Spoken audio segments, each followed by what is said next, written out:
Shiti kompanin 11 miliard dolar dhe pas 2 ditësh vdiq. A e dini se parat tani po mblidhen për të shkuar në një vend, pra në një destinacion të vetëm, aty ku janë prodhuar?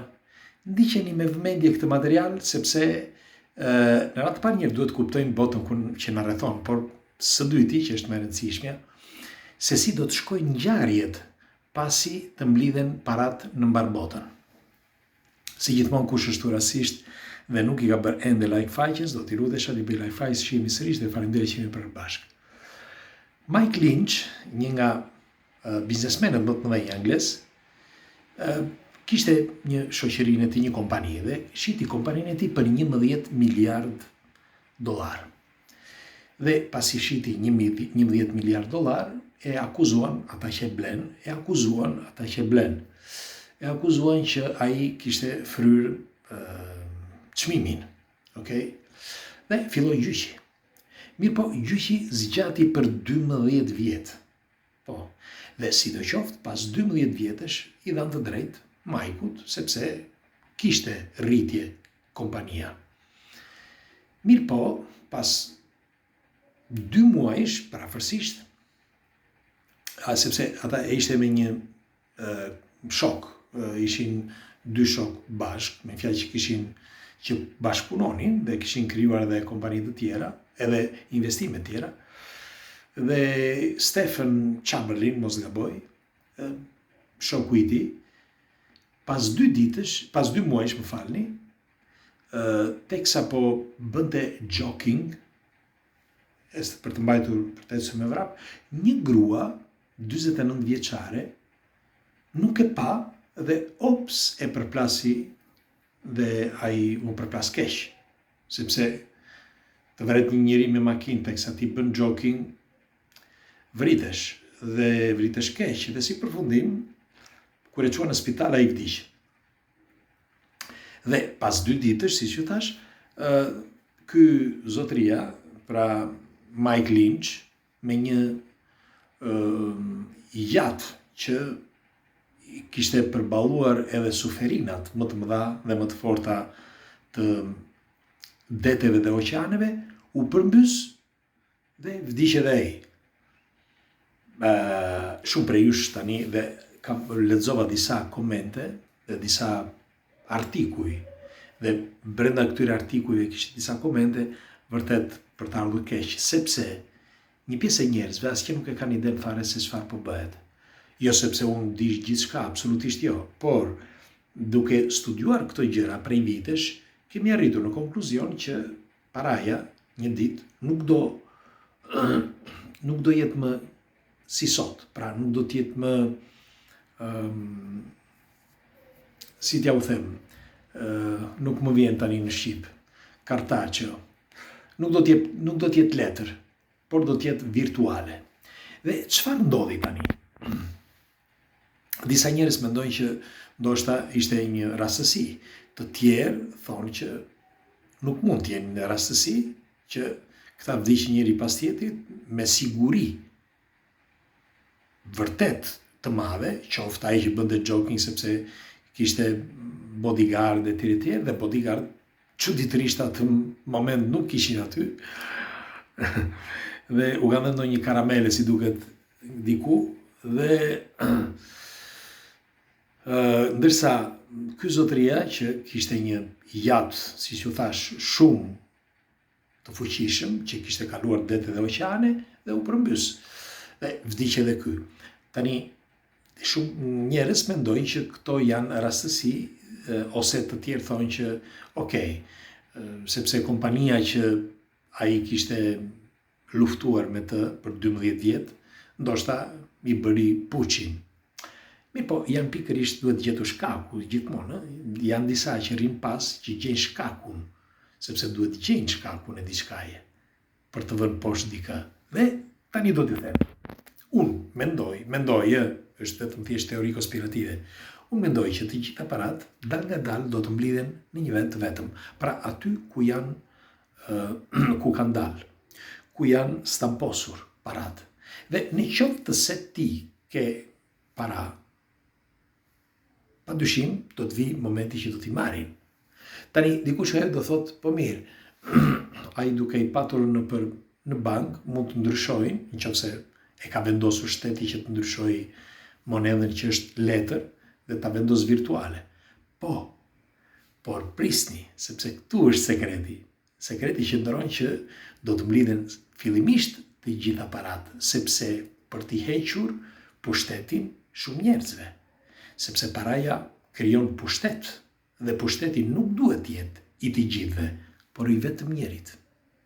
Pra, gjithmonë në atë bisedë që kemi folur ditët në vijim dhe materialin vijim, që do të jetë një parti e vetme, një ministri e vetme, një gjuhë e vetme, një konsol e vetme, pra një vend ku nga aty do merret çdo gjë, nga atë inteligjencë artificiale do jepet do merret çdo gjë, dhe një kontroll total gjithandej. Dhe aty do të jetë edhe momenti që do të mblidhen, përveç se janë mbledhur të gjitha parat, do të dalin në formë numrash, pra në para virtuale, por në formë numrash. Dhe secili, nëse nuk i ka plotësuar kriteret, nuk mund të jetojë në këtë shoqëri. Dhe ti nuk mund, duke mos patur numrat të barabartë me të tjerët, ti nuk mund të futesh në shoqëri, nuk mund të jetosh. Për shembull, ti do shkosh të bësh të psonisesh, por ti nëse nuk e pikët, si do psonisesh? Sepse, si thash, nuk dojnë më para. Megjithatë, të kthehemi pak mbrapa, aty tek Mike Lynch, tek ky biznesmeni i famshëm anglez, që jo vetëm ai, por do ta dëgjoni me vëmendje, sepse e filluan me Hollywoodin. Sepse duhet të dini që Hollywoodi ka buxhet të madh, të papar, dhe e filluan që ta shkatërrojnë dal nga dal, e dogjën, i krijojnë probleme, nuk po japin ardhura financiare Hollywoodit, nuk po, aktorët po ikin, bile disa aktorë janë me sëmundje të këqija, disa nga këta u zhdukën, vdiqën në mënyrë vërtet të çuditshme etj. Këto nuk janë rastësi, nuk mund të jenë rastësi të gjitha këto. Dhe pse po e them këtë? Sepse me kalimin e kohës, përveç Hollywoodi, përveç problemeve të tjera, financiare dhe ekonomike dhe shoqërore, por do shkojnë dhe do pickojnë njerëz të famshëm.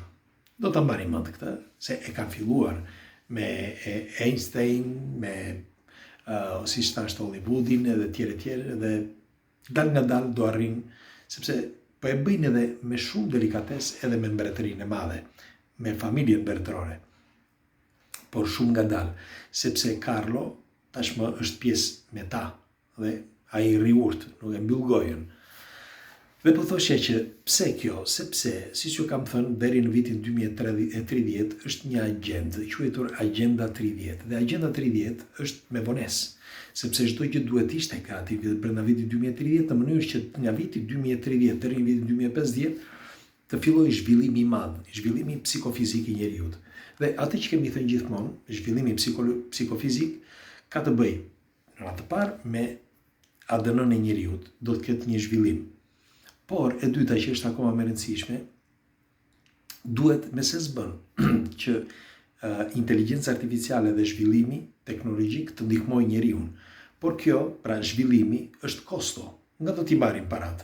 Sepse nëse ata prodhojnë para dhe i marrin nga ato që prodhojnë dhe kanë dhe të tjerët, krijohet inflacion. Kështu që parat, që ta dini për këtë, në të gjithë botën, janë të rregulluara me grad. Me një fjalë, janë me pesh. Kaq pesh para ka dhe kaq njerëz ka. Pra, për shembull, janë 100 milion për 8 miliard njerëz, për shembull, nuk mund të jenë për 8 miliard njerëz 800 miliard, absolutisht jo. Duhet jenë më pak, sepse kjo bën prodhimtari. Pra është një rregullore, si mund të quhet, botërore, e bërë nga një grup i fshehtë që kontrollon çdo gjë.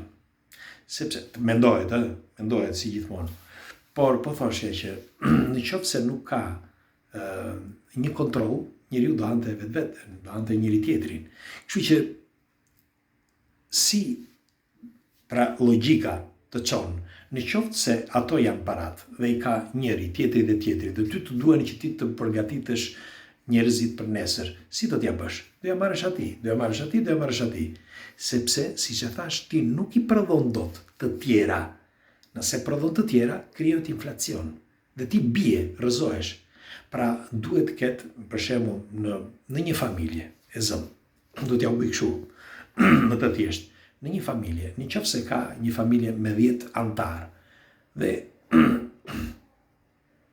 ti ke 50 euro. 50 euro që ata duhet i shpenzojnë çdo ditë, pra çdo ditë 50 euro. Dhe ti u jep 3 euro njerit, 2 euro tjetrit, 5 euro tjetrit, 10 euro tjetrit dhe tjetrat të tjera ti mban ti. Por në qoftë se ti do t'u japësh nga 5 euro se cilit, ti i mbarove. Nuk ka më euro, aq janë. Sepse edhe ti do kesh aq.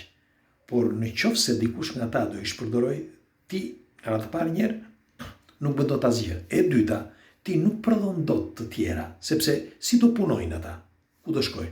Ata ti që u jep para sepse ata duhet punojnë.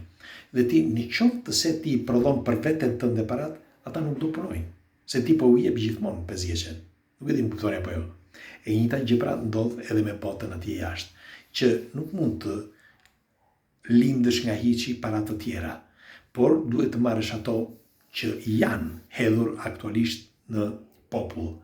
Dhe ajo që doja t'ju thosha me historinë e Mike Lynchit, që jo vetëm ai, por edhe të tjerë, dal nga dal që janë biznesmen dhe miliarderë të mëdhenj, me kalimin e kohës do t'u reduktohet pasuria. Pra, ajo pasuri që ne kemi folur prej kohësh që kërkon t'ja ul këtyre oligarkëve edhe Donald Trump, që është tepër e vështirë, por megjithatë ai e filloi, po pastaj u troq pak dhe tani po rri i qetë. Megjithatë, unë do dëshiroj një komentin tuaj ju çfarë mendimi keni, sepse nëse të riqen parat në këtë forum, padyshim do shtrëngohet rripi për gjithë botën, dal nga dal, do ta shikoni këtë. Kështu që këto vitet që vijnë deri në vitin 2050 do ketë pak lëvizje të mëdha, sipas mendimit tim. Megjithatë unë pres komentet tuaja. Okej? Hajde, ju përqafoj natën.